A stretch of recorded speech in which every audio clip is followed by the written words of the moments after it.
안녕하세요 여러분, 이츠맨의 안철준입니다. 자, 오랜만에 라이브로 또 월요일날 이렇게 오리지널 라이브 이츠맨으로 찾아뵙고 있습니다. 좋은 오후 보내고 계시죠? 네. 자, 오늘은 색다른 이야기를 좀 나눠보려고 합니다. 물론 IT에 관련된 이야기도 녹여져 있습니다만 창업과 관련된 이야기도 굉장히 그 속에 많이 담겨져 있는 오늘 라이브가 되지 않을까 싶습니다. 사실 세상에는 다양한 서비스들이 있죠. 하지만 꼭 있어야 할 서비스들이 존재하는 것 같습니다. 더 공정한 사회를 향한 어떤 서비스, 이런 것들은 세상에 꼭 있어야 되지 않겠습니까? 다양한 영역들이 있습니다만 그 중에서도 이 신용평가 부분이 또 그 한 영역이 아닐까 싶습니다. 기존의 신용평가 시스템이 좀 획일화되어 있어서 사실 그 음지에서 중신용자들이라고 불리시는 분들도 있죠. 또 청년들, 이런 분들이 사실 이 신용대출 때문에 어려워하시는 분들이 분명히 존재합니다. 기존의 시스템으로는 이분들을 뭐 구제라기 하는 표현은 좀 그렇습니다만 금융의 어떤 제도권 하에서 끌어오기에는 좀 어려운 그런 부분들이 있는데, 바로 대한신용평가 기술이라는 것을 국내화해서 이런 데이터를 기반으로 탄탄한 금융 플랫폼으로 성장하고 있는 기업이 있어서 이 관련된 내용들을 오늘 좀 소개를 해드리고, 이 데이터를 어떻게 금융에 잘 어프로치해서 쓰고 있는지에 대한 사례들도 한번 여러분께 소개를 좀 해드리고 싶어서 오늘 이 시간 마련했습니다. 자, 그래서 게스트로 크레파스 솔루션의 김민정 대표님이 나오셨습니다. 안녕하세요, 대표님. 안녕하세요. 네, 소개 좀 부탁드리겠습니다. 네, 안녕하세요. 저는 크레파스 솔루션 김민정입니다. 크레파스는 크레딧의 새로운 패스가 되겠다는 그런 어떤 뜻을 가지고 만든 회사이고요. 제가 어렸을 때는 꿈을 이렇게 천연색으로 표현했던 첫 번째 툴이 크레파스였습니다. 그래서 주기적인 표현을 가지고 있는 네. 그런 회사 이름입니다. 알겠습니다. 처음에 제가 대표님 회사 크레파스라는 이름을 들었을 때 금융회사라는 생각을 한 번도 해본 적이 없거든요. 네. 그래서 저희 그냥 생각했을 네. 때는 원래 그 크레파스를 다 뭉쳐놓으면 그냥 검은색으로 보이잖아요. 근데 사실은 네. 하나하나의 크레파스 색을 잘 분리를 하면 네. 그 형형색색의 컬러를 갖고 있는 네. 부분인데요. 그래서 가능성, 컬러 이런 것들을 전부 다 이렇게 반영할 수 있는 다채로운 신용평가라는 부분을 꿈꾸고 있습니다. 야, 해석이 더 아름다우신데요? 알겠습니다. 자, 오늘 대표님이랑 좀 얘기하려고 했던 게 이제 대한신용평가에 관련된 이야기를 좀 나눠보려고 하지 않습니까? 네. 일단 사실은 오늘 들어오신 분들 중에서 이게 뭐야? 라고 좀 생소한 부분도 있을 것 같고, 네. 또 그래서 그런 내용들부터 먼저 좀 풀어가면서 네. 오늘 이야기를 좀 풀어가면 어떨까 싶습니다. 네, 실제로 대한신용평가, 기존의 신용평가 시스템이 있는데 그게 어떤 문제점이 있는지부터 한번 살펴보는 것도 괜찮지 않을까 싶습니다. 네. 원래 신용평가라는 주제 자체가 사실은 굉장히 좀 독특한 주제입니다. 그래서 금융회사에 계신 분들 중에서도 한 1% 미만의 분들만 개인 신용평가에 대한 것을 정확히 아시고 아, 계시는 그런가요? 거예요. 네. 네. 그리고 그 주로 이제 앞단에서 움직이는 것이 아니라 뒷단에서 움직이는 것이기 때문에 일반인들이 사실 알기가 쉽지 않고 네. 특히 개인은 그냥 신문지상을 통해서 신용 등급이라는 정도만 좀 네. 들어봤을 것 같습니다. 네, 근데 네. 결국은 이 신용평가라는 것은 담보 평가를 하지 않고도 금융을 공급할 수 있게 만들기 위한 툴이었거든요. 네. 그래서 대한신용평가라는 것은 신용이 아직 쌓이기 이전이라도 또는 금융정보만 가지고는 우대할 수 없는 조건이라 하더라도 대한정보까지도 활용해서 네. 비금융정보까지 활용해서 네. 좀 더 다양한 금융상품을, 그러니까 초개인화되어 있는 금융상품을 소비자에게 제안을 하기 위한 그런 어떤 시스템이라고 생각하시면 좋을 것 같습니다. 사실 예전 같으면 돈을 빌리고 뭐 할 때, 꿀 때 그런 제도권이 아니라고 하면 개인적으로 내가 이 사람 믿을 수 있어.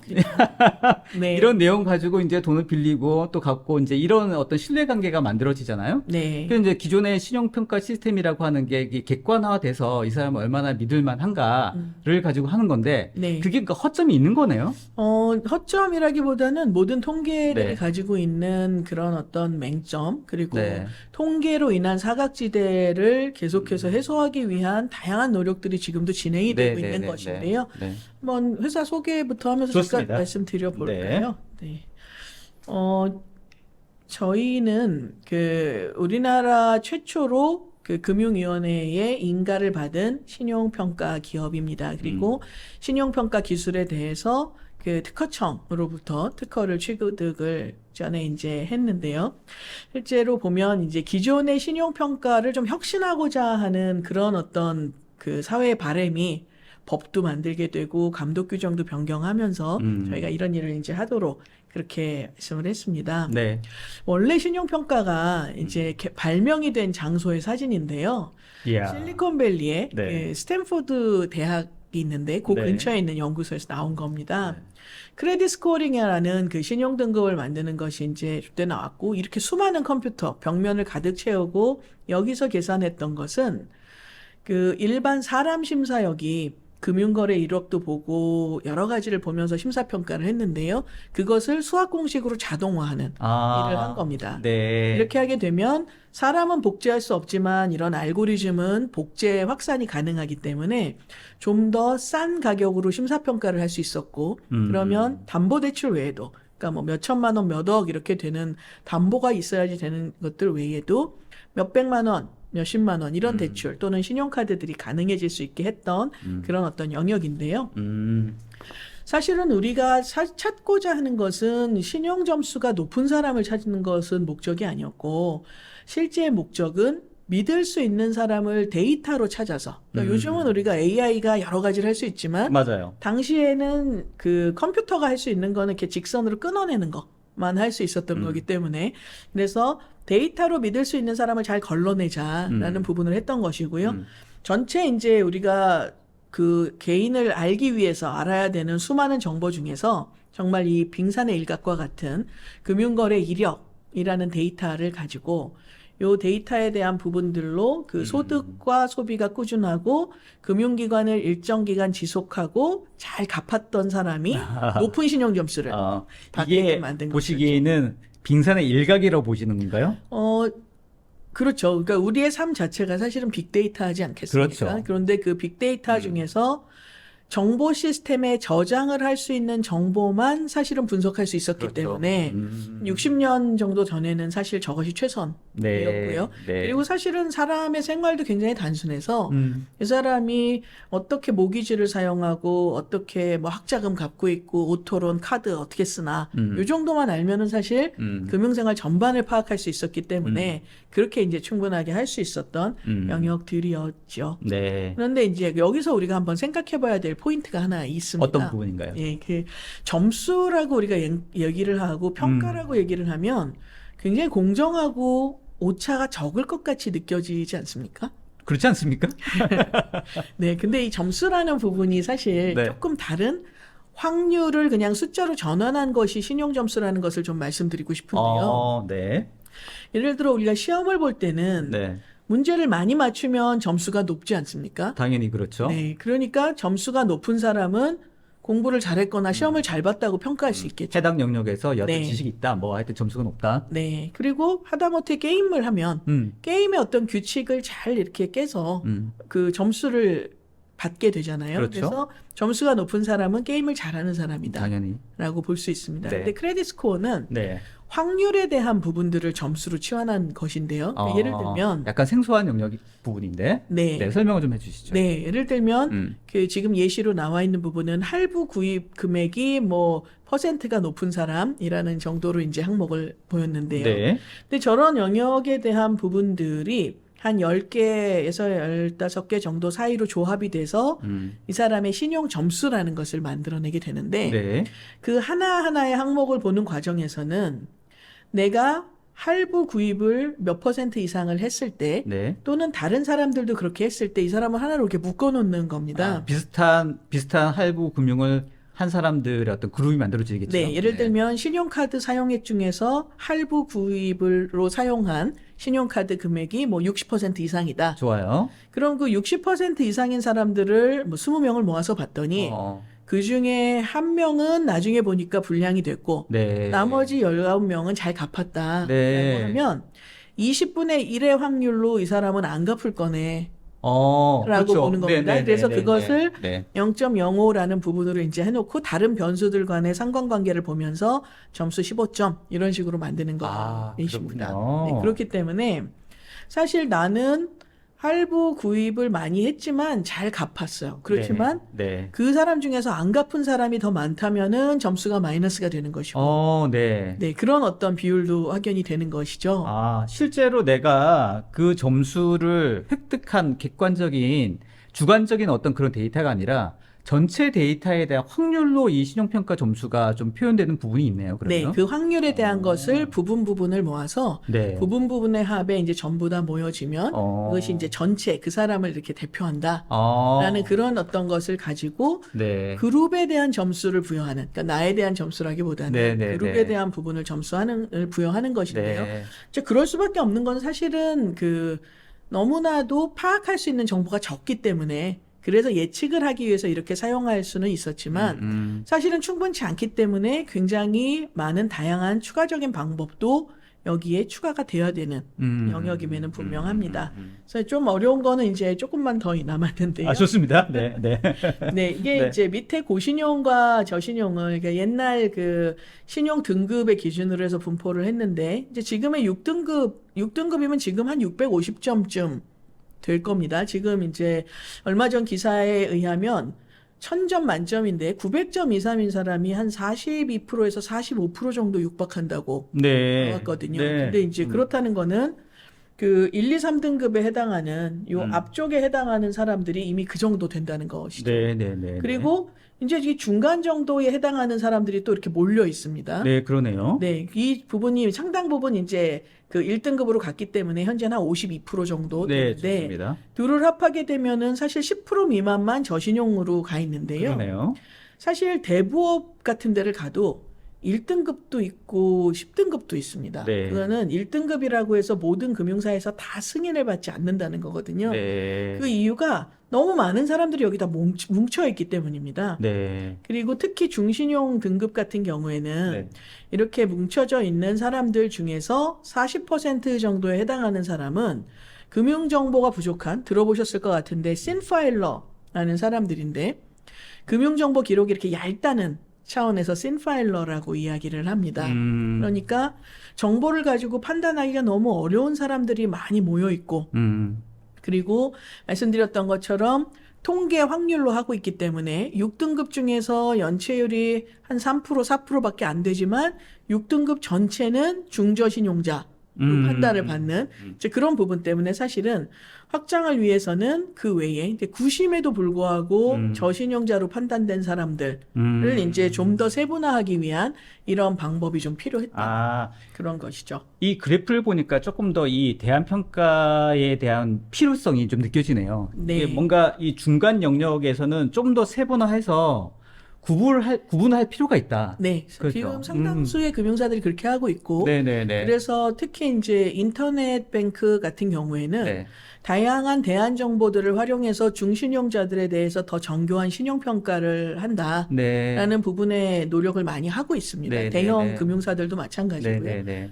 근데 이제 문제는 중금리의 강자는 사실은 중소금융사나 핀테크에서 나올 수밖에 없는 또는 테스트적인 상품에서 나올 수밖에 없는 그런 영역들인데 그러겠네요. 이런 쪽에 적용하기가 조금 어려운 그런 아, 영역들인 것이죠. 알겠습니다. 네. 실제로 저 정도 중신용 등급 비율이 어느 정도 되나요?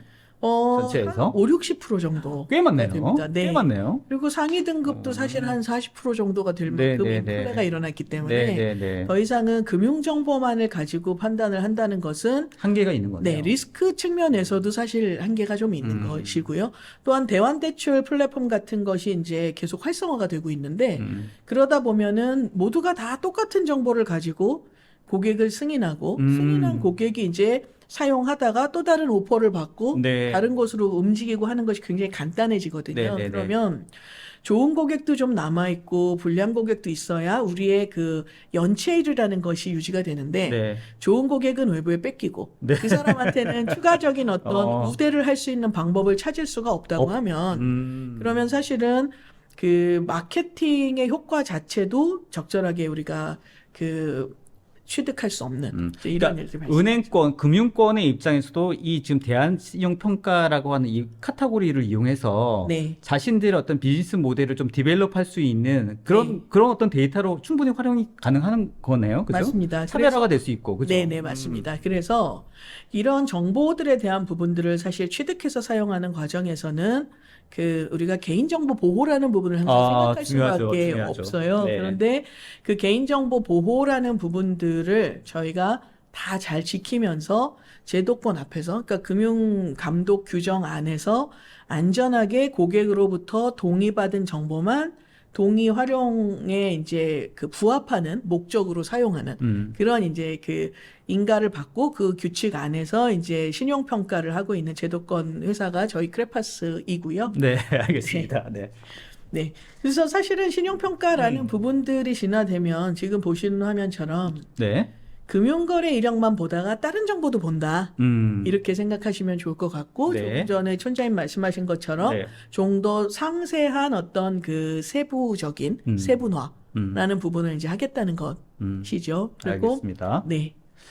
뭐 아까 말씀하셨던 것처럼 이제 데이터를 이용해서 뭔가 어떤 새로운 비즈니스 모델이라든지 가치를 창출하는 그런 시도들이 굉장히 많이 있는데 대표님 지금 적용하고 있는 이런 금융 쪽 관련돼서 굉장히 그런 어떤 새로운 가치가 만들어질 것 같기는 한데 네. 혹시 나중에 그 얘기 나오시나요? 데이터를 이용하려면 결국은 정보에 관련된 개인 정보를 활용하고자 하는데 네. 제한들이 많이 있지 않습니까? 네. 이제 이런 부분들을 어떻게 활용할지에 대한 내용들도 나중에 나오시나요? 네네. 우리나라의 데이터 3법이라고 네. 한창 이슈가 됐던 법이 맞아요, 있는데 맞아요. 그 중에서 보면은 신용정보법이 있습니다. 네. 그러니까 신용정보를 어떻게 활용하고 관리할 것인지에 대한 규칙도 다 담겨 있는 법인데요. 네.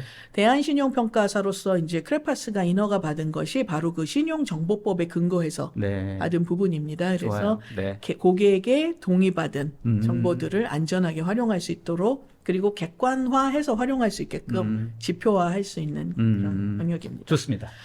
여기서 한 가지 말씀드리고 싶은 부분들은 우리가 이제 대한평가라는 얘기를 사실 간단하니까 그렇게 이야기하는 것인데 네, 간단하지 않나요? 사실은 비금융 정보 활용 신용평가라고 하는 것이 네, 맞는 것 같아요. 그래서 트레디셔널 영역이냐, 넌 트레디셔널 영역이냐라고 구분하는 게 더 맞을 것 같은데 대안이라고 얘기하다 보니까 금융신용평가에 대한 거를 다 무시하고 비금융신용평가를 하게 되면 어떤 게 더 예측력이 있을까 이런 생각을 하실 수도 있을 것 그럴 수 같은데 있죠. 그렇진 않고 그러니까 영어 실력만 보면서 그 사람을 판단했는데 국어도 보고 예체능도 보고 뭐 다른 것도 다 본다.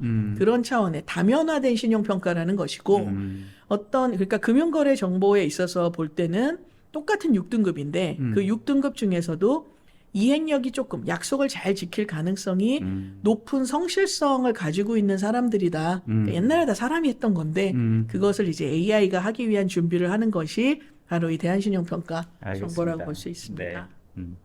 한 가지 좀 이제 어떻게 사용하는지에 대한 부분들을 예시로 보여드리기 위해서 이제 했었던 건데요. 네.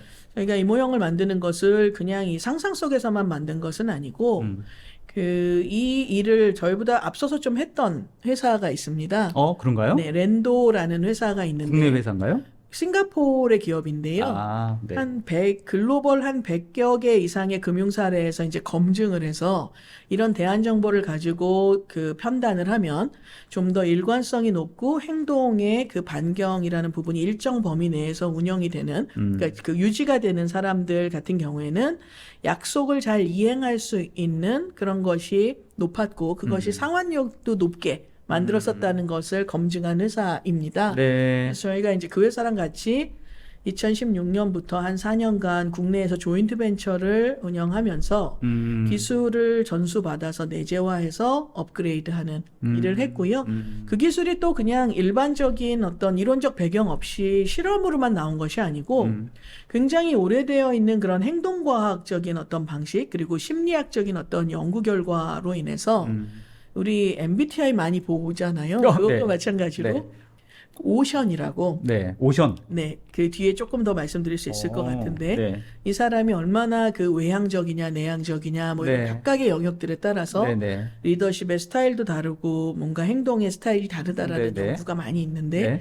그 연구 결과를 바탕으로 만들어진 회사가 랜도였고 네. 그 랜도가 이제 그 연구 결과를 금융권에서 글로벌 금융에서 검증한 사례를 가지고 우리나라는 2016년에 크레파스에 의해서 최초 적용이 되면서 카드사, 통신사, 저축은행 등에서 그 성과를 그 도출하면서 이 모형에 대한 부분을 계속 발전시켰던 이제 그런 일들을 사실 했었습니다. 갑자기 좀 궁금한 부분이 있는데 지금 랜도에서 얘기했던 이런 오션이라고 했나요? 네네. 이게 뭐 MBTI 그러니까 어떤 사람의 성향, 네. 성격, 어떤 태도 네. 이제 그 대한 신용 평가라고 하는 그 실제 금융의 정보 말고 그 외적인 부분들에 이런 개인적인 성격이라든지 네. 이런 부분도 충분히 거기 데이터에 들어가 있는 건가요? 네. 그래서 근데 이 영역을 네. 우리가 조금 생각을 좀 다각화해서 해볼 필요가 네. 있어요. 그 신용평가라는 부분에서만 네. 사실 생각을 하면 네. 데이터만 많이 봤던 분들도 사실 이게 과연 의미가 있는 세분화가 될까 생각하실 거고 네, 네. 리스크만 오래 보셨던 분들 입장에서도 사실 비슷한 생각이 들 수가 있는데요. 네. 우리가 사람을 판단할 때 이런 신용 점수만 가지고 사실 자동 심사를 하게 된 것은 우리나라는 최한 20여 년밖에 안 됐고 글로벌리도 100년이 안 됐습니다. 이 파이코가 만들어지고가 한 60년 이때니까요. 근데 그보다 더 훨씬 오래전부터 우리가 수백 년 동안 했었던 것은 어떤 거였냐면 그 사람이 갚을 능력은 있나? 그 사람이 갚았던 경험은 있나? 갚을 만한 성향인가? 이런 세 가지였습니다. 그래서 네. 그 중에서 갚았던 적이 있나라는 것을 점수로 치환한 것이 신용 점수이고요. 네. 그 능력이나 이런 거는 소득도 보고 우리가 담보에 대한 부분들도 보죠. 네. 그리고 마지막 이 캐릭터에 대한 것이 그동안은 볼 수가 없었기 때문에 그렇죠. 그래서 이행력 높은 네. 사람을 사실 못 찾았던 건데 맞아요. 대한평가가 그 이행력 높은 사람을 찾는 겁니다. 그러니까 예를 들면 어떤 사람이 그 체크카드만 쓰고 있었는데 네. 그 사람이 여행 상품을 분할로 후불로 하고 싶었다라고 하면 사실 불특정 다수가 갑자기 체크카드를 쓰다가 신용카드를 쓰겠다고 하면 사실 돈이 없어서 돈이 부족하기 때문에 그렇게 하려는 사람이 훨씬 더 많으니까 신용카드사는 절대 허용하지 않습니다. 네. 카드사가 그러겠죠. 사실 한도 더 받으실래요라고 할 때 네, 네. 동의하시면 쉽게 올라가지만 네, 네. 한도를 더 주세요라고 얘기하면 굉장히 오랜 심사를 네, 네, 받아야 네, 되는 네, 것과 네, 같은데요. 그런데 만약에 빅데이터를 통해서 우리가 이 사람은 요금제 변경한 지 어느 정도 지났는데 그리고 나서 통신을 활용하는 이런 부분들을 보니까 그 주소록 내에 있는 사람들하고 점점 많이 이렇게 통신을 하고 있는 불특정 다수가 아니라 내가 아는 사람들하고 안정성 있게 어떤 관계를 유지하고 있는 사람이고 네. 그리고 데이터 사용량 같은 경우에도 주중을 가지고 쭉 보니까 좀 일정한 수준으로 그러니까 더 쓰고 덜 쓰고가 아니라 일정한 수준으로 이렇게 쓰고 있네. 그러면 네. 삶의 변화가 좀 적고 안정적이라고는 이야기를 할 수 있잖아요. 그리고 보니까 여행 상품 포인트를 열심히 옛날부터 적립을 해놨어요.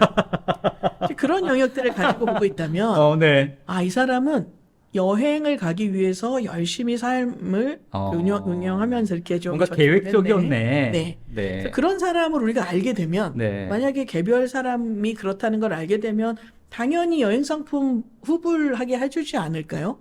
네. 네. 근데 다만 이런 분들을 사실 하나하나의 사람을 손으로 할 수 없기 때문에 기계가 의사결정을 해줘야 되고 맞아요. 기계가 의사결정을 해야 되기 때문에 저런 대안 정보들이 인풋으로 들어가줘야 되는 네, 그런 네. 영역들입니다. 알겠습니다. 말씀 되게 재밌게 잘 하시는데.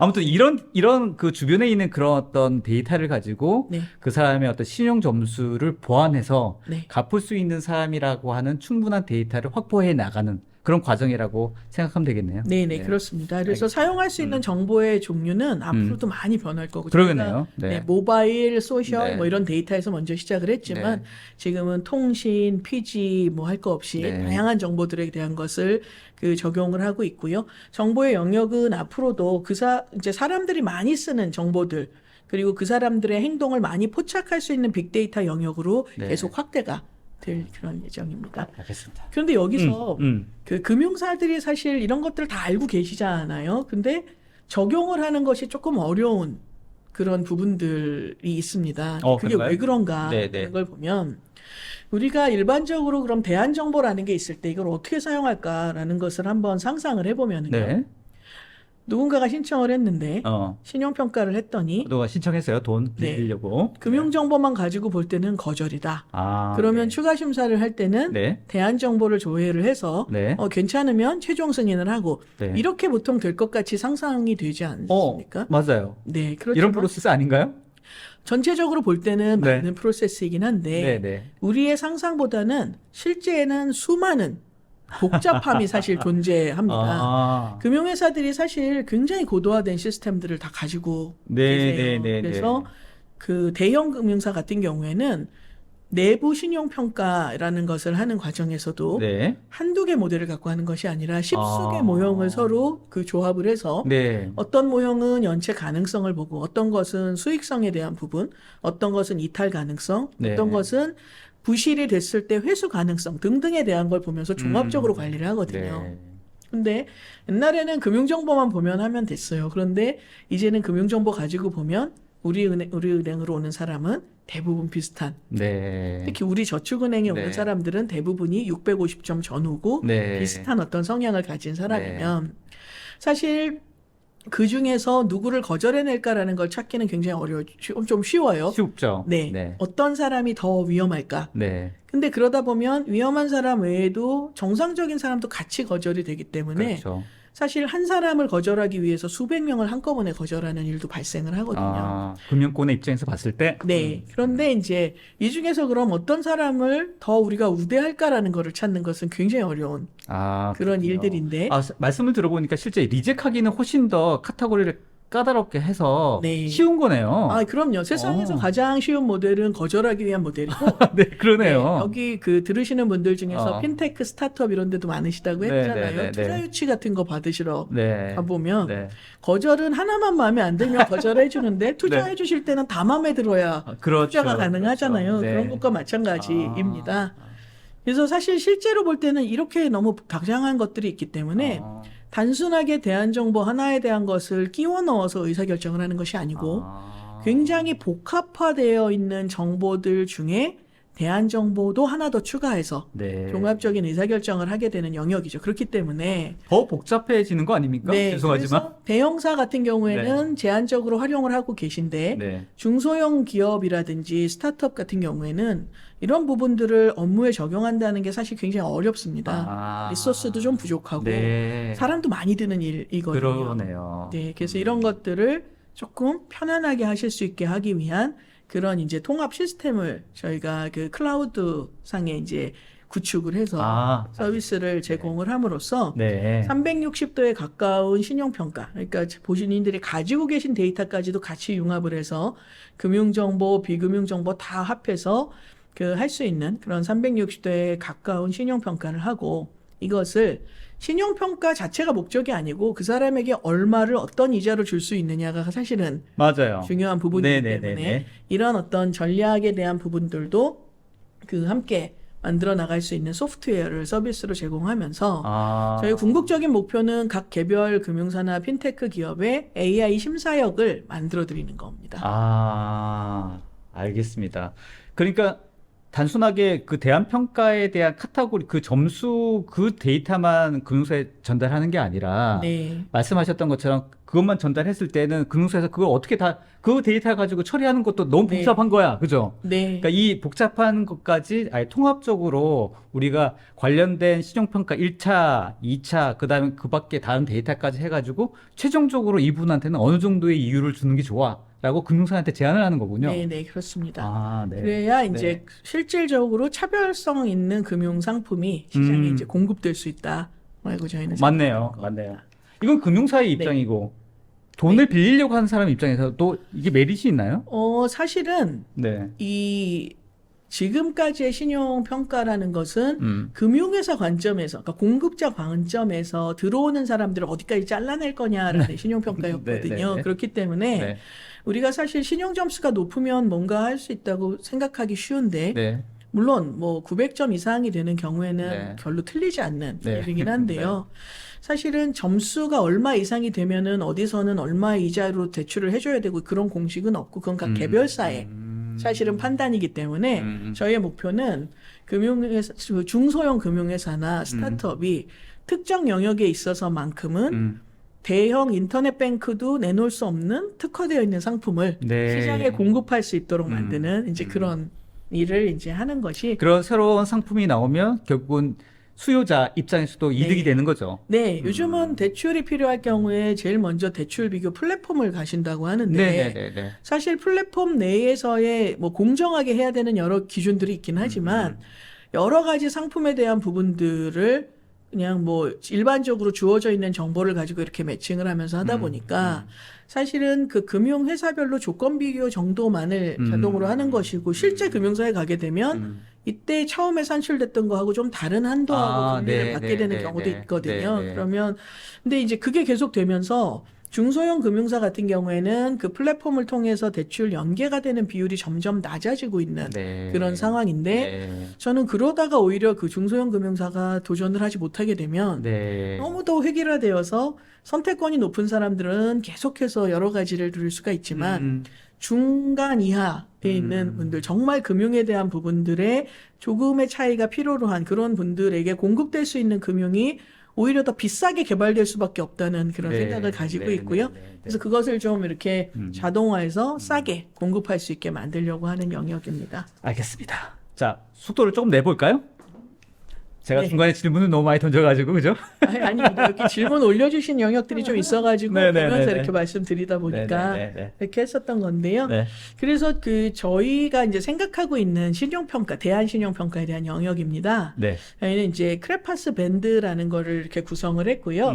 크레파스 밴드별로 일정한 그 부실률이라는 부분들을 쭉 매칭을 했습니다. 이건 금융 부실률입니다. 그렇게 이제 두고 그 텔레콤에서의 온 빅데이터 또는 모바일 정보, PG사에서의 결제에서 나온 이제 빅데이터, 그리고 국내 이제 그 신용평가사와 협력을 해서 그 20세에서 34세까지 MZ세대의 금융정보, 빅데이터만 뽑아서 이것으로 이제 저런 스코어가 따로 또 존재하나요? 네네. 저희가 최근 개발해서 네. 6월 말이면 구축이 완료돼서 이제 7월부터 네, 공급이 네. 가능한데요. 네. 그래서 이런 어떤 정보들에 대한 것을 가지고 계속 늘려나가고 있는데 좋습니다. 저희가 찾고자 하는 부분들은 X, Y, Z 세 가지입니다. 아, 네. 그 X는 네. 금융 정보가 있으면은 신뢰할 수 있는 사람을 찾을 수 있겠죠. 잘 갚았던 사람. 그러겠죠. 네. 금융 정보가 비슷하거나 부족한 사람 중에서는 이런 다른 정보들을 보면서 네. 신뢰할 수 있는 패턴을 찾아내겠다. 네. 라는 것이 이제 저희가 하고 있는 네, 것이고요. 네. 두 번째는 Y는 소비 성향입니다. 예전부터도 전통적인 영역에서도 실제 이 돈을 어디다가 사용할 것인지에 대한 대출 사용 목적에 대한 부분들은 해당 대출의 상환율, 그러니까 리스크에 굉장히 큰 영향을 미쳤었습니다. 네. 이제 그거를 아, 돈을 빌려서 이걸 어디에 어떤 목적으로 쓰느냐. 네, 그러니까 이걸 소비성으로 쓰느냐, 생산 자금으로 쓰느냐 등등 가장 크게 보면 그럴 것이고요. 이런 게 추적이 가능한가요? 그게 사실은 고객이 대출 신청을 할 때 네. 그 사람 심사역들이 같이 계속 이야기를 하면서 아 이런 돈을 주로 쓸 거야 이렇게 찾아냈던 영역이죠. 소액은 그렇게 할 수가 없으니까 금융권 인건비가 많이 높아져서요. 그래서 이제 저희는 그 소비 성향을 채널로 관리하려고 합니다. 그래서 채널이라는 부분에서 저희는 그 BNPL이 우리나라에서도 굉장히 좋은 소비 패턴 중에 하나가 될 거라고 사실 생각하는데 미래형 신용카드 같이 될 거라고 생각하는데요.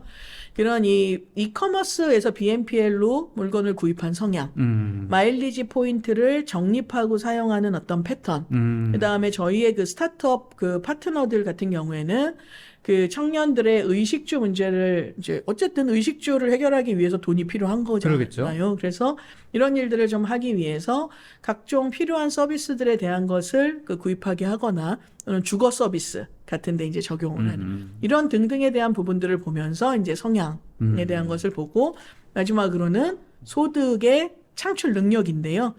현재 소득이 부족하니까 미래 소득을 사실 볼 필요가 있겠죠. 그럴 경우에 우리가 사실 직업이 점점 다양화되기 때문에 그 반드시 뭐 어떤 정규 직장에서의 그냥 그 9 to 6 이런 부분이 아닐 수도 있는 네, 그런 네. 영역인데 사실 요즘 뭐 N잡 이런 것들도 그렇죠. MZ 세대에서는 네. 굉장히 활성화되고 있고 네, 해서 그러면 그 사람들의 소득은 어떻게 하면 지속적으로 유지가 가능할까 하는 부분을 생각을 해보면 그분들이 건강하고 사고 나지 않으면 될 것 같아요. 네. 그래서 아까 건강 그런 데이터도 네네. 아, 네. 그런 정보들에 대한 것을 하고요. 네. 여기서 이제 쭉 나온 이런 데이터들이 사실 그 일반적인 신용평가 모델이 한 10개 전후되는 항목을 네. 쓴다면 네. 저희는 100개 이상의 정보들을 네. 사용을 합니다. 그래서 하나하나가 조금 이렇게 흥미가 있긴 하지만 그 하나를 가지고 점수를 높이고 낮추고 이렇게 하기에는 사실은 그 노이즈가 굉장히 많아요. 그렇죠. 그런 너무나 사람도 있고 아닌 너무나 사람도 있고. 레인지가 넓어지는 거죠. 네, 그래서 네. 이것을 다 패턴화를 만들어서 네. 맨 마지막 요 아래 보시면 일관성 있고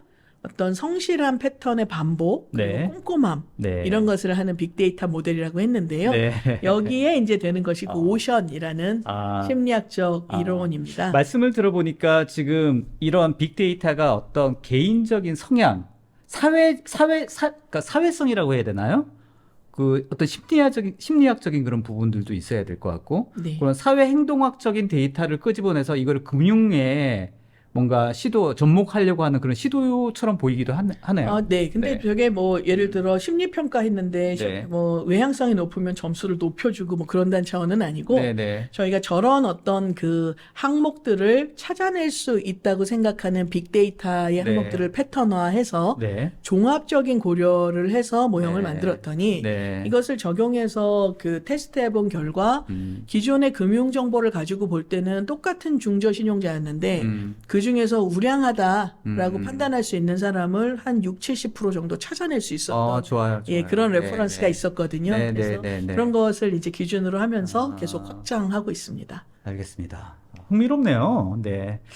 일단 네. 그러면 일단 해외 쪽 하기 전에 그러면 네. 관련된 이런 것들이 어떤 모델링이 굉장히 중요한 거죠. 네네, 어떻습니까? 그렇습니다. 모델링이 중요하고요. 네. 저희가 한 3가지 정도가 중요하다고 생각하는데 네. 데이터 처리, 그 다음에 피처 생성, 네. 모델링 3가지인데 네. 피처 생성이라는 그러니까 패턴화 시켜서 네. 그러니까 이 섬알의 구슬인데 이걸 이렇게 꿰어서 보배로 네. 만드는 그런 어떤 노력을 하는 영역이 절반 네. 정도의 어떤 가치를 갖는 기술이라고 생각하고요. 네네. 그 외에 나머지 한 반반 정도가 데이터를 빠르고 그 신속하고 정확하게 처리하는 그런 빅데이터 알겠습니다. 처리 그리고 모델링 능력입니다. 이 부분이야말로 지금 뭐 사실 인공지능 AI가 또 핫한 시대인데 네. 이런 AI적인 측면도 지금 추가됐을 때 네. 굉장히 또 많이 또 개발되거나 또 활성화될 수 있는 영역도 이쪽 분야도 그럴 것 같은데 어떻습니까? 네. 궁극적으로는 네. 이런 모든 정보를 그 다 고려해서 사람 심사역이 판단하고 결정했던 것을 AI가 결정하는 세상이 오겠죠. 네. 저희도 그런 것을 만들려고 하는데 네. 그 AI라는 영역은 사실 우리가 아무리 노력을 한다 하더라도 100% 그 안에 알고리즘을 해석하기가 좀 어렵기 때문에 맞아요. 그래서 왜 잘 아는 영역을 물어볼 때는 챗 GPT도 도움이 되지만 잘 알지 못하는 경우에는 뭐가 진짜인지 뭐가 그냥 그럴듯하게 얘기하는 건지 모르는 경우가 생기잖아요. 맞아요. 그래서 저희는 일단 한 1-2년 정도는 이런 어떤 빅데이터에 대한 것을 그냥 머신러닝과 딥러닝 정도의 어떤 분석 정도까지는 필요하다고 생각하고 있고요.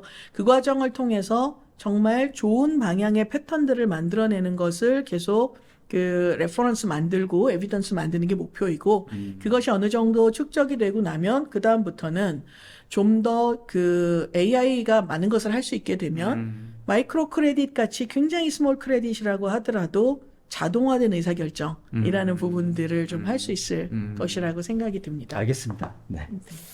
자, 해외도 진출하셨다면서요? 네, 해외에 대한 영역들인데요. 네. 저희가 사실 2021년 말에 그 신평사 인가를 받았는데 그 이전에 저희 서비스를 적용하고 하셨던 분들은 네. 얼리 어답터도 아니고 그냥 네. 파이오니어 같은 고객들이셨습니다. 저희랑 같이 이제 이런 것을 만들어냈던 네, 했어야 한다. 파이어군요. 네네, 그런 고객들이셨고요. 네네. 그래서 2021년에 이제 인가 받으면서부터 그 다음에는 네. 그 통신사에서도 데이터를 열어주셨고 다양한 네, 어떤 네. 정보들을 가지고 맞아요. 그 데이터를 활용할 네. 수 있도록 그 데이터를 가지고 있는 데가 곳과 협력이 필요하지 맞습니다. 않습니까? 그리고 네네. 그 데이터 보유하고 있는 회사들이 네. 그 채널을 멀티로 가져가게 되면 관리 포인트가 너무 많아지기 때문에 어. 너무 많은 회사한테 불특정 다수에게도 이걸 제공하기는 좀 어려운 영역이라서 네네네. 협력을 저희가 하고 있고 네네. 그래서 이제 그 부분이 서민금융진흥원이라고 우리나라 그 햇살론이라는 서민금융 적용하는 법이 있거든요. 네네. 그 금융위 산하 단체인데 음. 그런 공공기관에서도 저희 그 신용평가 적용을 하면서 네. 그 햇살론 특례 상품 같은 것 직접 네. 대출을 하면서 좀 더 많은 서민금융을 공급하는 데에 대한신용평가를 적용하고 있습니다. 알겠습니다. 네. 그래서 해외에 이제 진출했었던 것 중에 한두 가지 그냥 좀 재밌는 얘기 해드리려고 좋습니다. 하는데요. 이게 저희가 2018년부터 몽골에 이제 프로젝트를 했어요. 몽골은 어디 있는지 혹시 아시나요? 저기 추운 데 있지 않습니까? 네. 중앙아시아에 네. 있는 이제 곳인데 네네. 우리나라에 실제 가보셨어요? 네, 저 수차례 사실 갔었고 네네네. 제가 찍은 사진이에요. 아, 네. 네. 예, 몽골 같은 찍은 사진 치고는 이거 어디입니까, 이게? 이게 옛날 공항입니다. 에어포트? 2018년에는 공항? 네, 칭기스칸 공항이라고 있었고 지금은 새 공항으로 옮겼는데 네네네. 내렸는데 너무 추운 거예요. 그래서 몇 도예요? 몇 도인가 싶어서 찍었는데 네. 그때가 39도, 영하 39도 되는 야, 저게. 겨울이었습니다. 야, 네. 저런 숫자가 찍히는군요. 네, 그래서 좀 건조해서 그나마 다행인데 그래도 네. 꽤 추운 곳이신데요. 어마어마 춥네요, 진짜. 네, 몽골은 사실 우리나라한테 되게 중요한 나라라고 하더라고요. 어떤 그래서 포인트에서? 우리나라에서 중앙아시아로 가는 어떤 관문에 위치하고 있는 네. 곳이고 네. 위에는 러시아, 밑에는 이제 중국으로 이렇게 사실 쌓여 있긴 한데 그 몽골에는 사실 양국과 우리나라와 북한과 모두가 이제 수교를 하고 있는 그런 상황인데 점차 우리나라하고의 어떤 교역 비중 같은 것도 많이 늘어나고 있고 우리나라에 와 있는 몽골의 그 해외 노동자도 사실 많은 네, 네, 그런 네. 상황입니다. 그래서 여기가 이제 땅은 굉장히 넓은데 인구가 사실 아직은 그렇게 많지 않아서 네. 한 350만 네. 이 정도밖에 안 되는 곳이에요. 그런데 이 나라에 이제 땅은 너무 넓으니까 우리나라 한도에 한 7배, 8배 된다고 하더라고요. 네. 그래서 근데 300만, 400만밖에 안 된다고요? 네, 그래서 그 중에 절반이 그 울란바타르라는 도시에 수도에 살고 있고 그리고 1시간 정도 떨어지면 또 나머지의 절반 네. 그리고 나머지 분들은 주로 유목민으로 여러 네. 군데 이렇게 흩어져서 그러다 보니까 양이 훨씬 숫자가 많겠는데요? 네, 한 6천, 7천만 마리 정도 씩이라고 하는데요. 네네. 아무튼 여기를, 네네. 여기를 이제 사실 저희가 그 네. 굉장히 좋은 기회로 그 국내 기업과 함께 이렇게 좀 진출을 했는데 여기가 울란바타르의 가장 그 중심인데인데요. 네. 지금 저희 건물 보이는 데가 그 MCS 그룹이라고 몽골의 이제 재벌 기업 중에 하나입니다. 네. 가장 큰 기업 그룹 중에 하나고 수십 개의 자회사를 갖고 있는 회사가 이제 저기에 있는데 네. 저 안에 그 엠뱅크라는 인터넷 은행이 있습니다.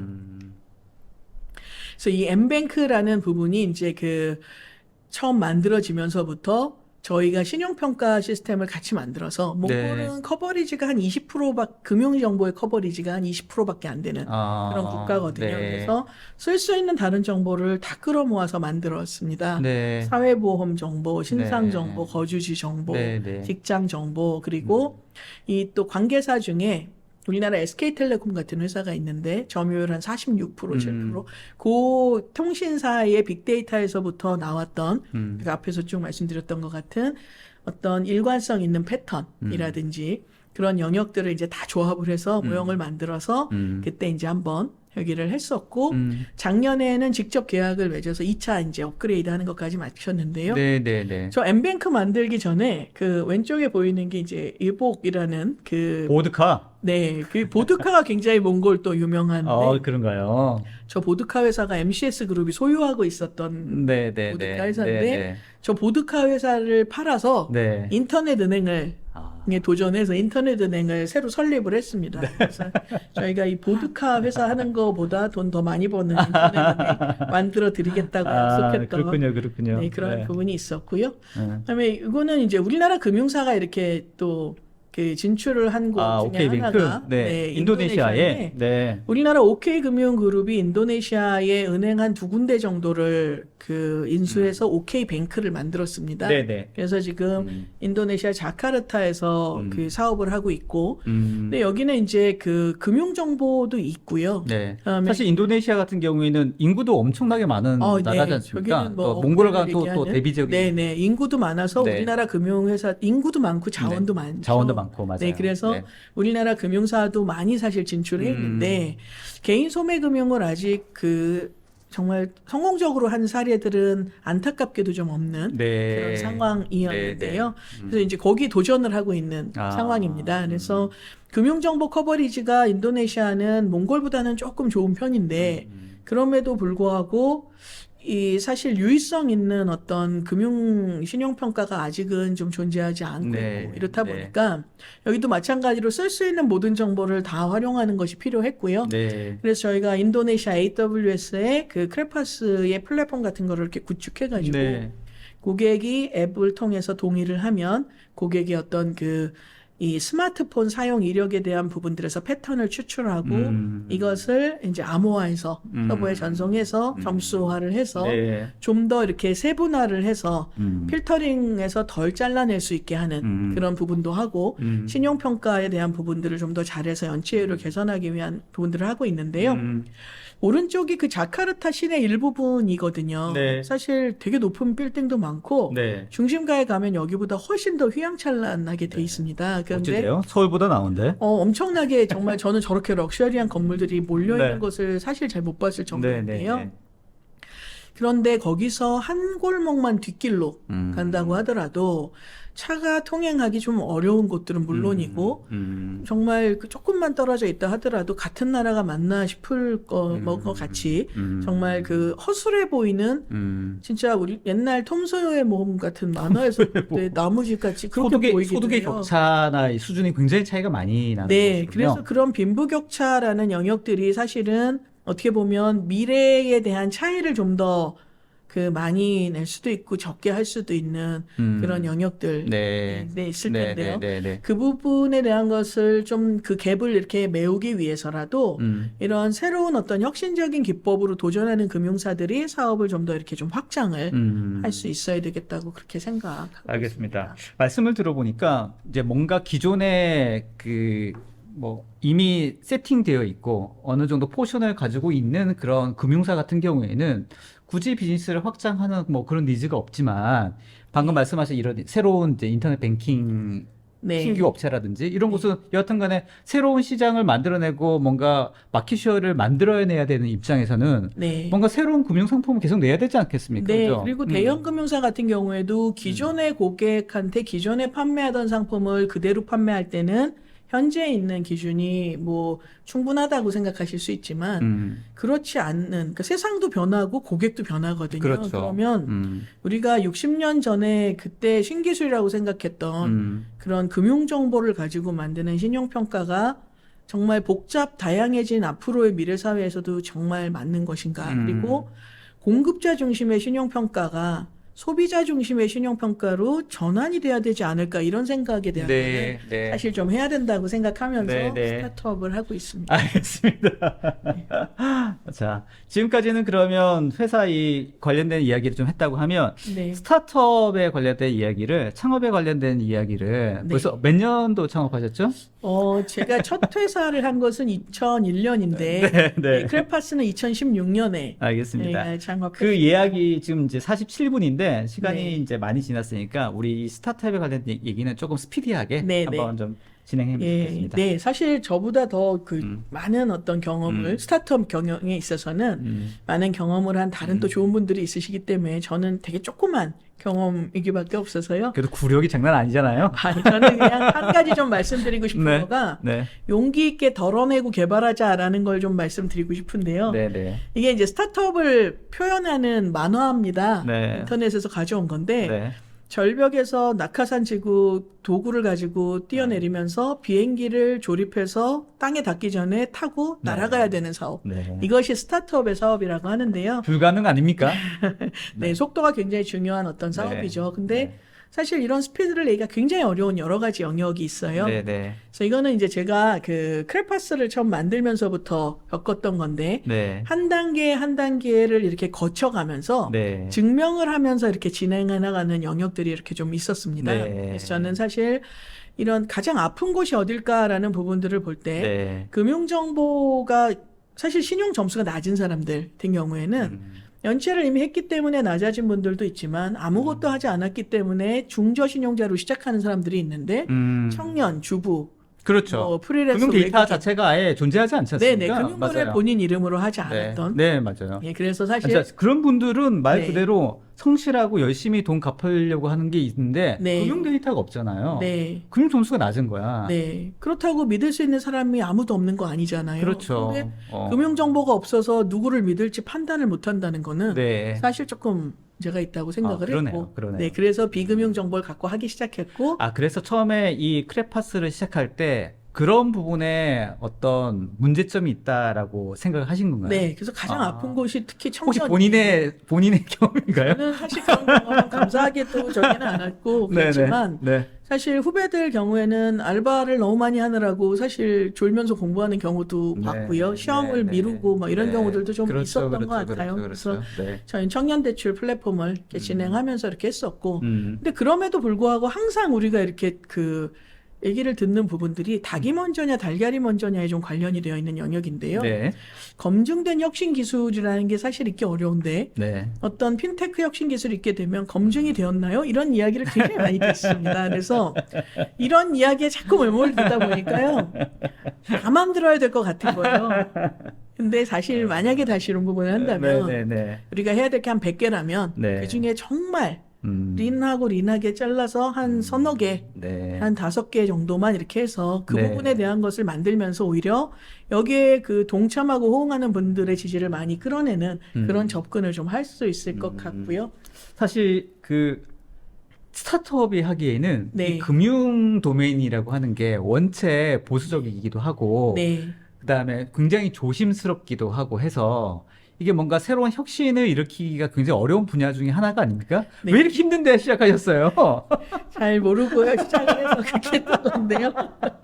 네, 어렵기는 한데 저는 네. 그렇게 생각했던 것 같아요. 네. 이 신용평가는 특히 너무 작은 영역이기 때문에 네. 그리고 사실 독과점 시장 중에 한 군데였거든요. 아, 네. 그래서 이렇게 문제가 있다고 얘기하는 이해 당사자들이 별로 없으세요. 그래서 제가 우리나라 최초로 신용 등급, 신용 평가라는 거를 그 기술을 도입을 했는데 네네네. 그 기술을 아는 사람이 문제에 대한 해결이 필요하다라는 목소리까지는 그래도 낼 수 있어야 그래야 나중에 뭐 AI가 하든 누가 하든 그렇죠. 좋게 할 수 있지 않을까 뭐 그런 그렇죠, 부분을 그렇죠, 했었고요. 그렇죠. 그런 차원에서 이제 신용정보 허가 받으려고 노력을 많이 했었습니다. 네. 저기 그 박스를 보니까 마치 네. 그 검찰의 조사를 받는 정도의 네. 실제로 저 신용 정보 업을 허가받기 위해서 저렇게 많은 서류가 필요한 건가요? 네, 제 본문만 와. 한 1000장 됐고 이야. 저게 이제 저희가 신용정보업의 허가를 받을 때 네. 금융감독 당국뿐만이 아니라 그분들이 이렇게 선임하신 분들이 외부 평가위원회를 구성해서 저희를 네. 심사하시는데 그 심사한 날 자료 네. 가지고 간 건데 지금 봐도 좀 울컥하네요. 네, 그래서 이야. 이렇게 많은 노력을 해서 언제 실제로 해서 2000 허가를 받으신 건가요? 네, 2021년에 했고 이야, 네. 그 해에는 사실 한 1년 중 230일 정도 저 인가 작업만 했고요. 12월에 저희가 저 부분을 이제 좀 받았는데 네. 신용 정보업을 허가를 받았다는 의미는 어떤 의미인가요? 제3자를 위한 신용평가를 해줄 수 있는 기업이라는 것입니다. 아, 네. 공식적으로 이제. 네, 공식적으로 할 수 있는 것이고요. 자체 신용평가 할 때는 사실 뭐 대한정보를 쓰든 뭐를 하든 할 수 있는데 다른 회사를 위해서 신용평가를 할 때는 인가받은 어떤 회사여야 하는 맞아요, 것이고요. 맞아요. 이제 금융정보의 신용평가사만 그동안에는 존재를 했었고 그랬을 것 같은데요. 네, 저희가 이제 저것을 2021년에 했는데 네, 전 네. 또 하나 고무적으로 생각하는 거는 한 2018년, 19년 제가 그 카이스트 다니면서 이런 거 만들고 할 때만 해도 기존의 신용평가사에서는 대안정보는 필요 없다 우리나라는 그렇게 많이 말씀하셨는데요. 네. 요즘 같은 경우에는 대안정보를 활용해서 신용평가를 좀 더 업그레이드 하겠다는 얘기를 누구나 다 하고 계셔서 좀 고무적이라고 생각합니다. 알겠습니다. 네. 그래서 저희가 그 말씀하신 것처럼 첫 회사는 좀 오래됐는데 네. 그 20년이 이렇게 지나고 하면서 모든 걸 다 모아서 크레파스 5주년 기념 때 이런 네. 선물 만들어서 이제 그 드리고 그러면서 그 고마운 다음부터는 분들께. 네네. 그래서 그 다음부터는 과거에 이제 쭉 있었던 그 전통적 신용평가를 솔루션을 공급하는 회사가 저희 원래 회사였는데 이쪽은 이제 더 이상 저희가 그 기념하지 않고 있고요. 네. 근데 이제 크레파스로 이제 혁신적 신용평가에 좀 도전을 하고 있는 알겠습니다. 그런 중입니다. 이렇게 마지막 마지막 슬라이드네요. 네, 말씀드리려고 하는 건데 이 어떤 원시인이 바퀴를 발명했대요. 근데 바퀴를 발명하고 나서 이상하다. 새로운 신상품을 발명했는데 왜 VC들이 벤처 캐피탈이 우리한테 관심 갖지 않지? 근데 이제 보니까 정말 혁신적이고 안정성 있는 바퀴를 발명을 한 겁니다. 네. 그런데 사각이라 구르기가 어려운 거죠. 그렇죠. 그래서 항상 그 기술에만 좀 너무 매몰되다가 세상에 필요 없는 그런 상품을 내놓게 되진 않을까. 그래서 이거만은 좀 조심하려고 네. 저희는 노력하고 있고요. 알겠습니다. 네. 크레파스는 둥글둥글합니까? 그 각진 곳들을 계속 깎아내면서 네, 계속 둥그렇게 만들려고 노력하고 있는 중입니다. 알겠습니다. 어떤 자기의 사업을 사랑하면 사랑할수록 사실은 너무 매몰되기 쉽죠. 네, 그런 경향 분명히 있는 것 같습니다. 네. 저도 마찬가지, 모든 사람들이 마찬가지인데 네. 둥글게 만들려고 하는 그 과정들이 항상 필요하죠. 네. 자, 지금까지 뭐 말씀 잘 들었고요. 뭐 저는 사실 궁금한 게 더 많은데 지금 시간상 질문들도 많이 올라오고 해서 네네. 질문들 올라오신 분들 감사합니다. 그래서 질문들 조금 소화하면서 네. 네, 마무리하고 또 제가 추가적인 질문이 있으면 또 드릴 네. 수 있도록 하겠습니다. 자, 오늘도 질문 많이 주셨습니다. 자, 이형주님, 현재 신용평가가 가능한 회사가 국내 몇 개 정도 있나요? 라는 질문입니다. 네, 금융신용평가로 하는 3개사 정도 있고요. 그리고 저희입니다. 아, 알겠습니다. 네. 이만규님 질문입니다. 지금도 회사 업무 시에 리스크 예방 차원에서 신용평가 업체와 연동해서 업무가 되는데 대한신용평가가 얼마만큼 신뢰성 있게 할지가 궁금하다. 네, 방향성이. 그 일반적으로 볼 때 그 국내 글로벌 전부 다 합해서요. 리스크의 한 20-30% 정도를 개선하고 리스크 관리에 그리고 그 승인율에 대한 부분들은 뭐 작게는 20-30%지만 크게는 뭐 5-60% 이상도 증가했던 그런 사례들이 있습니다. 네, 네. 그러니까 실제로 그 모델이 네. 증명이 돼야 되지 않습니까? 그죠? 네, 근데 그 증명이라는 거는 사실은 모형 자체에 대한 것의 기술적 증명도 있겠지만 실제 금융회사가 이 부분을 의사결정에 적용해서 하나만 쓰는 게 아니니까요. 네, 얼마나 네, 네. 더 좋은 의사결정을 하는데 효율성 있는지에 대한 증명일 거거든요. 네, 네, 네. 그래서 지금 국내 금융사들하고 하반기에 이제 새롭게 그 출시하기 위한 준비들을 계속하면서 개발하고 있는 것들이 네, 있는데 네, 네. 그래서 아마 올해 말쯤 되면은 좀 네. 더 이렇게 사용했더니 유용하다라는 네. 케이스를 많이 좀 말씀드릴 수 있을 것 같습니다. 알겠습니다. 자, 그 다음에 또 이현삼님. 자, 막힘없이 시원시원하게 설명해 주신다고 하면서 비즈니스 확장성이 무궁무진하고 글로벌 진출까지 많은 기회가 있을 것 같은데 계속 화이팅하십시오. 네. 고맙습니다. 네.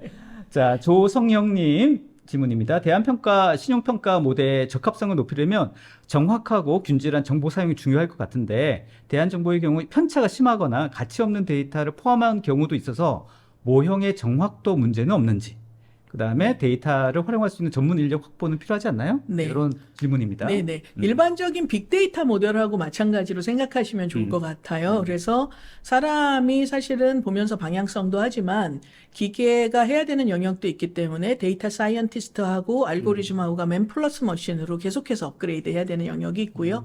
저희가 이제 다양한 정보들의 동의를 하다 보면 그 복수에 대한 정보 소스가 있는 경우들도 있을 건데 네, 그렇게 그러겠죠. 되면 그 중에서 이분을 판단할 때 가장 유효적절한 것은 어떤 정보를 어느 정도 비중으로 활용하는 것인가 그런 것까지도 적용을 네, 해서 네, 네. 하려고 하고 있습니다. 네. 그러니까 똑같은 모델을 적용하는 모든 사람에게 적용하는 게 아니라 네. 어떤 사람에 따라서는 또 거기에 적합한 형태의 모델을 적용하는 것도 네, 필요하겠다. 대한정보는 사실 그 금융정보처럼 모든 사람이 균질하게 가질 수 있는 정보가 아니거든요. 그러네요, 그러네요. 어떤 그런 딱 스코어가 결정되어 있는 게 아니잖아요. 네, 그리고 누군가의 금융정보는 있기만 하면 다 집중돼 있지만 네. 비금융정보는 그렇지 않은 경우들이 있기 네, 때문에 네. 그리고 동의를 한 정보만 사용하기 때문에 네, 네. 조각조각 이어서 조각보 같은 형태 만든다고 생각하시면 될 것 같습니다. 예. 이건 개인적인 네. 궁금증이긴 한데 현재 지금 쓰고 계시는 그런 대안평가, 신용평가를 위한 어떤 데이터들이 있지 않습니까? 네. 앞으로 뭔가 더 추가됐을 때 뭔가 더 이 신뢰도를 높일 수 있는 어떤 그런 데이터군이 있나요? 어떤 분야? 아까 말씀드렸던 것 같은 네. 그 X, Y, Z 그 세 가지를 하고 있는데요. 네. 적으로 볼 때는 다른 부분들은 어느 정도 이렇게 된 것 같고, 그 기그워커들의 어떤 그 소득 일관성 같은 그런 부분들을 좀 할 수 있는 정보들이 좀 더 추가되면 좋을 수 있을 것 같습니다. 알겠습니다. 다시 또 질문으로 좀 더 가도록 하겠습니다. 자, 김원수님, 닭이 먼저라는 결론이 났습니까? 그렇습니까? 저도 닭이 먼저라고 생각합니다. 네. 윤성호님 질문입니다. 스타트업은 신용 정보가 낮은데, 그래서 그 잠재력을 봐야 하는데, 이런 잠재력을 개인정보, 신용정보에도 접목해서 판단한 요소로 사용한 사례가 있을까? 네. 스타트업의 신용평가. 네. 그거는 저희는 사실 개인을 신용평가하는 기업이고요. 네. 저런 경우도 있었습니다. 저희가 그 청년들이 사실 그런 경우 같아요. 네, 지금 네. 현재 가지고 있는 것보다 앞으로의 가능성을 가지고 잠재력이라고 볼 수 있겠죠. 그래서 취업 교육을 열심히 했거나 뭐 이런 경우에도 네. 저희 말고도 그런 접근을 했던 스타트업들도 있는 것으로 네. 이렇게 알고 있고요. 네. 그리고 뭔가 그 시험 준비를 하는 그리고 뭐 소방관 시험에 이렇게 합격하기 위해서 정보 네. 준비하고 이런 사람도 네, 있었는데 네. 다 잘 갚으시는 그런 성향으로 있었던 걸로 봐서는 네. 그래서 정성평가의 좀 자동화 그런 부분이 좀 필요해요. 알겠습니다. 어떻습니까? 지금 뭐 스타트업 윤성호님이 네. 스타트업 말씀하셨는데 스타트업에서도 투자 회사에서 뭐 투자를 스타트업을 여러 심사를 하지 않습니까? 네. 그것도 마찬가지로 다양한 어떤 평가가 있을 텐데 네. 거기서도 지금 이런 신용 평가와 마찬가지로 여러 가지 그 판단에 대한 고민이 있을 것 같은데. 빅데이터를 활용하긴 하는데 네. 저희 구글 벤처스에서도 그런 일을 했던 지인이 있었거든요. 네. 근데 쓰는 정보는 조금 다를 수 있는 게 네. 이 모든 사람에 대해서 리스크가 다 같지 않거든요. 저희가 하고 있는 것 같은 이런 1,000만 원 미만의 소액 대출은 갚으려는 의지가 있으면 갚을 거기 때문에 네. 신용평가, 신용 리스크 이런 게 중요하고 회사는 잘하려는 의지가 있어도 뭐 기술에 대한 것도 있어야 되고 여러 가지가 있기 때문에 잘하려고 했으나 안 네. 되는 경우가 많죠. 조금 더 복잡한 다른 네. 변수들로 더 큰 리스크에 대한 네. 변별을 좀 하는 것이 필요한 부분들. 약간 다른 영역이 분명히 있겠다 그런 네. 생각이 듭니다. 자, 네. 질문을 좀 더 받도록 지금 5시가 딱 됐는데요. 네. 한 3가지 정도만 더 받고 네. 마무리하면 좋을 것 같습니다. 이형준님 질문들 대답하고 싶은데요. 어디 밑에? 예. 예, 중간에 있는데 그럼 빈곤? 네, 빈곤 네. 지역이 통장조차 보유하지 못해서 정보 수집 자체가 어려울 것 같다고 말씀하셨는데 그러네요. 네. 맞는 말씀이긴 한데요. 요즘은 그 아프리카에서도 사실은 그 전자지갑하고 통신 소액 결제 같은 것이 굉장히 활성화돼 있습니다. 그래서 오히려 저런 저개발 국가들이 네. 기존의 금융회사가 이렇게 하나씩 깔았었던 것 같은 것을 점핑해서 사용을 하는 그렇다고 하더라고요. 테크놀로지 점핑이 일어났거든요. 그래서 사실 이용을 할 수는 있습니다. 그런데 신용을 부여하는 부분들이 아직 성숙이 되지 않아서 그래서 사실 직불카드 같이 사용하는 거죠. 그래서 쓸 수는 있는 영역이고 그 정보나마 사실 활용할 수 있다고 생각해서 지금 뭐 캄보디아나 인도네시아 그런 것들 연구도 하고 있습니다. 알겠습니다. 말씀을 들어보니까 외려 약간 그 저개발 국가라고 해야 되나요? 네. 이런 쪽, 그러니까 빈곤층의 어떤 데이터가 충분히 쌓여져 있지 않는 곳에서 외려 이런 새로운 시도들이 또 의미가 있지 않을까 외려 네. 그런 생각도 네, 드는데 새로운 말이죠. 시장을 만드는 일이기 때문에 네, 그렇습니다. 알겠습니다. 자, 질문 한 2가지만 더 한번 보시고 그러면 대표님께서 그러면 한번 결정해 주시는 것도 좋을 것 같습니다. 질문. 네, 저런 거는 말씀을 드렸던 네. 것 뭐 같고요. 권관택님도 최형빈님 질문도 네. 있고 또 규제 부분이 좀 부분이네. 최형빈님 네. 대한신용평가 관련돼서 법적인 부분과 관련 규제 부분이 궁금하고 어떤 방식을 사용하고 있는지도 궁금하다고 저희가, 말씀하셨습니다. 네, 신평사에 적용되는 법이 굉장히 많아요. 그 신용평가, 개인정보법뿐만이 아니고 정보통신망법도 저희가 사실 관련이 되어 있고 신용정보법도 적용이 되어 있는데 감독원에서 인가하는 과정에서 보안이라는 부분과 규제 적합성에 대한 것을 굉장히 중요하게 검토를 했습니다. 그래서 다양한 그런 법에 그 입각해서 정보를 수집하는 거, 수집하는 정보 안내하는 거, 그리고 축적하고 관리하는 기간까지 전부 다 법으로 정해져 있습니다. 자, 박일균님 질문 하나만 더 받고 네. 마무리하도록 하겠습니다. 신용평가 모델에도 요즘 유행하는 그런 딥러닝, LMM을 활용한 사례나 기술 트렌드가 있는지 궁금하고, 크레파스에서도 이런 신기술들을 활용하고 계시는지, 또 어떤 유스 케이스가 있는지도 좀 궁금하다고 네, 하시네요. 딥러닝까지는 사실 적용을 해서 모델을 만들어 가지고 저희가 적용했던 영역들이 네. 있고요. 그 여러 가지 영역들에 있어서 사실은 좀 적정한 기술이라고 좀 필요한 영역이 있는 것 같은데 너무 다양한 빅데이터가 많기 때문에 네. 모든 것을 다 적용할 수는 없고 저희는 국내뿐만이 아니라 해외에도 R&D 인력이 있거든요. 네. 그래서 그 아, 해외에도 있으세요? 네, 랜도의 창업 CTO 출신의 이제 지금은 그 네. 블록체인 사업을 하는 분인데요. 그 AI하고 그분이 이제 저희 파트타임 R&D 헤드로 같이 이제 네. 여기 하면서 싱가포르에서 같이 연구하고 있는데 그래서 그 전 세계적인 어떤 그 사람의 행동이라는 것들을 회턴한 이 변화를 포착하는 그리고 신용을 평가하는 그런 트렌드에 맞게끔 새로운 빅데이터 소스를 발굴하고 이것을 가장 잘 해석해내기 위한 툴과 테크닉이 뭘까라는 부분을 적용하면서 네. 모델을 만들고 있습니다. 알겠습니다. 자, 이 밖에도 오늘 질문도 굉장히 많이 올려주셨는데요. 자, 시간상 다 소개는 못하겠고, 네, 네, 나중에 혹시 감사합니다. 시간 되시면 답변 주시면 네, 좋을 네, 것 그렇게 같습니다. 하겠습니다. 네, 네. 감사합니다. 관심들이 많이 있으네요. 아유, 감사합니다. 자, 오늘 그 흥미로운 시간이었고요. 제가 이제 그 이츠맨의 그 시그니처 질문 마무리하면서 네. 끝내도록 하겠습니다. 자, 이츠맨에서 김민정에게 대한신용평가란. 네. 대한신용평가 써주시죠. 네, 네.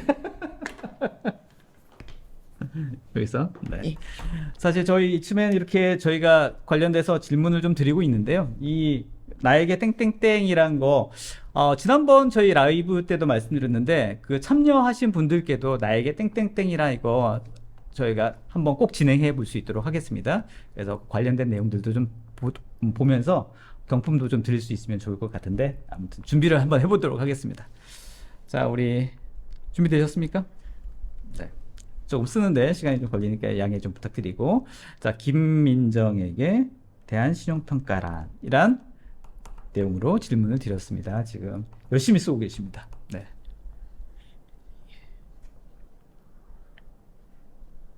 궁금합니다. 어떤 내용일지. 네. 자, 한번 앞에 보여주시죠. 자, 김민정에게 앞에다 이렇게 네, 맞습니다. 네. 네. 공정한 세상을 위한 금융의 사회적 책임이다. 어떤 의미입니까? 우리가 음. 사실은 네, 이게 마지막 저도 한번 말씀드리고 싶은 거여서 네네네, 했었는데요. 공평함과 공정함이라는 부분들을 생각해 볼 필요가 있을 것 같습니다. 모두에게 상자를 하나씩 주는 것이 공평함일 것 같고요. 키가 작은 어린이에게 상자를 2개 주는 것이 공정함인 것 같습니다. 네. 근데 지금까지는 네. 공급자 중심, 이익 중심의 이제 그 산업 중심으로 생각을 하다 보니까 네. 신용 점수가 낮은 사람들은 배제당하는 것이 당연했는데 네. 오늘 이제 그게 별거 아닌 통계 점수라고 말씀드렸잖아요. 맞습니다. 그러면 그럼에도 불구하고 필요한 것을 하기 위해서는 좀 더 어려운 기술을 적용해야 되고 더 많은 데이터를 분석해야 하지만 그런 것들을 통해서 필요한 사람에게 구석구석 금융을 공급하고자 하는 사회적 책임이라는 것을 다 할 수 있게 하기 위해 공장의 방지 장치 같은 네. 그런 금융의 사회적 책임이 대한신용평가라고 생각합니다. 알겠습니다. 제가 이쯤에 진행하면서 나에게 땡땡땡이라는 내용들 많이 했는데 제일 감동적이었습니다. 공정함과 공평함의 약간 이런 뉘앙스 차이가 있군요. 저희가 지향해야 할 부분들은 공정함이군요. 누구에게는 저렇게 아까 보여준 것처럼 의자, 책상 2개 주는 게 저게 불공평한 거 아니야? 라고 얘기하는 사람들도 있을 수 있다고 생각합니다. 네, 그렇죠. 네, 하지만 금융이라는 부분은 통신과도 마찬가지고 단순하게 그 서비스를 공급하지 않는 거에서 끝나는 것이 아니고 우리가 전화기를 못 쓰게 된다면 또는 정말 필요한데 소액을 구하지 못하게 된다면 그것으로 인해서 2차적인, 3차적인 사회적인 차이들이 발생을 할 건데 네. 사실 좀 활력 있는 세상을 만들어야 되는 네. 그런 책임에는 가까운 분인 것 같습니다. 알겠습니다. 아까 초두에 제가 세상에는 꼭 있어야 할 서비스들이 있다고 말씀드렸는데 크레파스가 지향하는 이런 서비스들이 그런 서비스가 아닐까 생각하고 응원하겠습니다. 감사합니다. 자, 마지막 멘트 하나만 하고 마무리하도록 하겠죠. 네. 아니, 그 신용평가라는 게 사실 B2B 솔루션이기 때문에 개인 분들이 관심 갖기가 사실 좀 어려워요. 그래서 그 출연을 제의하셨을 때 사실 조금 망설여졌는데 오늘 이렇게 좋은 기회에 많은 분들하고 말씀 나눌 수 있어서 굉장히 네, 좋은 것 네. 같고요. 하여튼 앞으로도 그 있어야 할 곳에 존재하는 금융을 만들기 위해서 최선을 다하는 크레파스가 되겠습니다. 알겠습니다. 감사합니다. 네. 자, 앞으로도 크레파스 솔루션의 이 대한신용평가에 관련된 새로운 개척, 그리고 더 나은 세상, 공정한 세상을 위한 그런 발돋움에 응원하겠습니다. 감사합니다. 네, 수고하셨습니다. 네, 고맙습니다. 네.